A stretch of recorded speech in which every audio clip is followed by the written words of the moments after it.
Di berbagai survei katanya begitu kan ya, yang paling tinggi begitu ternyata Anies Baswedan begitu. Di beberapa survei begitu. Tapi ya kenapa ya dari pihak Prabowo mengklaim bahwa ada 8 lembaga survei yang menyatakan bahwa Prabowo paling unggul begitu kan. Lantas bagaimana dengan hasil survei ini? Hasil survei independen ya Profesor Dr. Didin ya dan Jamhuri Guru Besar EPB bersama tim di 34 provinsi. Artinya apa? Artinya selama ini kemenangan bagi Anies Baswedan ya katanya di situ begitu kan ya dari beberapa survei yang muncul ternyata Anies Baswedan di beberapa daerah menang. Apalagi di Jawa Timur 43% di situ begitu. Itu sudah menunjukkan bahwa ya hari ini itu benar-benar apa yang dilakukan Anies Baswedan ya itu menang mutlak begitu kan. Di DKI Jakarta, terus kemudian di Jawa Barat, ya di Jawa Tengah begitu kan, ya itu kemenangan bagi Anies Baswedan. Apalagi di Riau itu 40%, 49%. Artinya kemenangan ini menjadi cikal bakal bahwa ya kenapa lembaga-lembaga survei hari ini kok kacau begitu kan? Karena melihat katanya ada 8 lembaga survei yang kemudian ya sampai ya Prabowo 51% begitu. Lihat saja mereka. Nusa Tenggara Timur saja 37% di situ begitu. Itu menunjukkan angka yang fantastis. Apalagi ya di negara di daerah-daerah yang lain begitu kan di Pulau Kalimantan ya. Sudah tahu sendiri bahwa Anies Baswedan menang di situ. Rata-rata ya 54%, 41%, 40%, 51% ya, 48%. Bahkan ini menjadi catatan penting kepada kita di internal sendiri begitu kan dari internal koalisi perubahan. Kecuali di Bali dia kalah begitu ya. Ganjar itu lebih dominan 81% ya di Bali dan di Jawa Tengah dan kabarnya ya Pak Ganjar itu 51% ya. Lainnya itu adalah imbang antara Prabowo Anies Baswedan. Tapi di berbagai daerah selain Bali, ya, selain NTT, terus kemudian selain Jawa Tengah, Anies Baswedan itu menang di situ begitu. Di Gorontalo saja, ya, menang 53% katanya begitu. Ini dalam catatan penting. Lihat saja di Sulawesi Barat, 51% kok begitu. Bahkan Papua Barat Anies Baswedan menang di situ. Jadi artinya apa? Artinya lembaga-lembaga survei yang kemudian dirilis ya oleh tim guru besar ini begitu kan menunjukkan bahwa Anies Baswedan di situ menang begitu kan di beberapa provinsi begitu. Jadi artinya apa? Kalau kita melihat seperti ini begitu kan ya, itu sudah jelas di daerah-daerah saja Anies Baswedan bisa menguasai di situ. Apalagi di Jawa Timur yang menguasai betul di situ ya. Terus kemudian di Jawa Barat Anies Baswedan menguasai di DKI Jakarta, terus kemudian di Banten, ya, di Sumatera begitu kan, di Riau, ya di Gorontalo, itu kemenangan bagi Anies Baswedan. Kenapa? Karena tepat rasanya ketika Anies Baswedan bersandingan dengan Caimin atau Gus Muhaimin di situ. Kan apa? Karena dia punya masa banyak satu sisi begitu kan ya. Basis-basis Islam hari ini ya sudah bersatu ya untuk memenangkan Anies Baswedan dan Caimin ini. Jadi kalau ada lembaga survei yang kemudian mengatakan bahwa wah Anies Baswedan kalah di berbagai daerah, itu perlu diperhitungkan. Justru begitu kan ya. Anies Baswedan itu menang di daerah-daerah yang penduduknya jutaan di situ begitu ya. Hampir kemenangan itu setengah persen begitu kan ya. Maksudnya kemenangan itu dari anggaplah 50% begitu kemenangan itu bagi Anies Baswedan.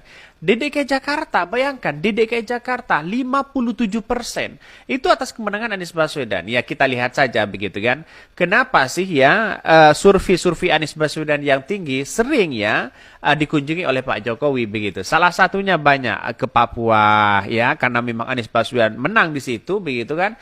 Ya dikunjungilah sana sini begitu kan. Itu sudah kelihatan sebenarnya. Bagaimana di DKI Jakarta katanya angka fantastis ya 57% bagi Anies Baswedan dan kabarnya dari beberapa media yang menyatakan wah gara-gara ada pejabat dari orang-orang Anies ya yang kemudian menduduki DKI Jakarta, maka elektabilitas Anies Baswedan ya tinggi di DKI Jakarta. Katanya begitu. Ini kan gimana? Tidak logis kan hal-hal seperti itu, sehingga minta ya Pak Heru begitu kan ya harus dirombak ulang begitu kan orang-orang Anies yang ada di dalam itu begitu. Lihat saja di Sumatera Utara 48% kok begitu kan. Ya kecuali yang sudah saya sebutkan tadi di Bali ya, di Yogyakarta kok masih 55% Anies Baswedan di situ. Ini artinya apa? Artinya selama ini kemenangan bagi Anies Baswedan itu sudah di depan mata. Ya, sudah di depan mata, bayangkan. Ya, di Kalimantan Tengah 54% Anies Baswedan di situ. Itu sudah menunjukkan bahwa keabsahan dalam beberapa survei ini bisa saja yang kemudian sekarang Prabowo begitu kan, ya Prabowo Gibran begitu takutnya melihat Anies Baswedan semakin tinggi begitu kan, ya. Bahkan ya kemarin ya begitu songongnya begitu mengatakan menang satu putaran. Justru kebalikannya ya, justru Anies Baswedan lah yang menang satu putaran di situ begitu. Jadi saya rasa bahkan ya satu sisi Fahri Hamzah sudah membanggakan bagaimana lembaga-lembaga survei yang kemudian menyatakan ya Prabowo bisa menang satu putaran. Ya tidak mungkin lah begitu kan. Karena pada hakikatnya begini, Anies Baswedan ya bekerja semaksimal mungkin. Ya, relawan-relawan mereka semaksimal mungkin. Pak Ganjar juga sama. Tidak mungkinlah menang satu putaran begitu kan. Jadi kalau menang satu putaran ya ibaratkan Anies Baswedan dan Ganjar ya tidur tidak kampanye mereka begitu kan. Jadi saya kira ada perdebatan-perdebatan dan yang kemudian logika-logika yang salah kepada lembaga-lembaga survei yang kemudian barengan ya mereka seolah-olah merilis sana sini begitu. Pada kenyataannya lihat saja ya lembaga-lembaga survei dari internal Anies Baswedan, dan bahkan ini ada pernyataan dari guru besar EPB ya bersama tim di 34 provinsi, ternyata Anies Baswedan unggul di situ begitu. Itu sudah menunjukkan fakta yang sebenarnya begitu. Jadi kalau ada yang kemudian mengatakan bahwa Anies Baswedan yang sekarang nomor buncit lah nomor itu, wah, lihat saja kalau kita berbicara terhadap lembaga survei di situ begitu. Di Jawa Barat saja 52%, ya, ini sudah menunjukkan sangat fantastis di situ. Apalagi Sulawesi Tengah sudah basisnya di situ adalah basisnya PKB begitu kan, ya, jelas menang mereka. Kalimantan Barat juga menang, Banten ya 51% juga menang mereka.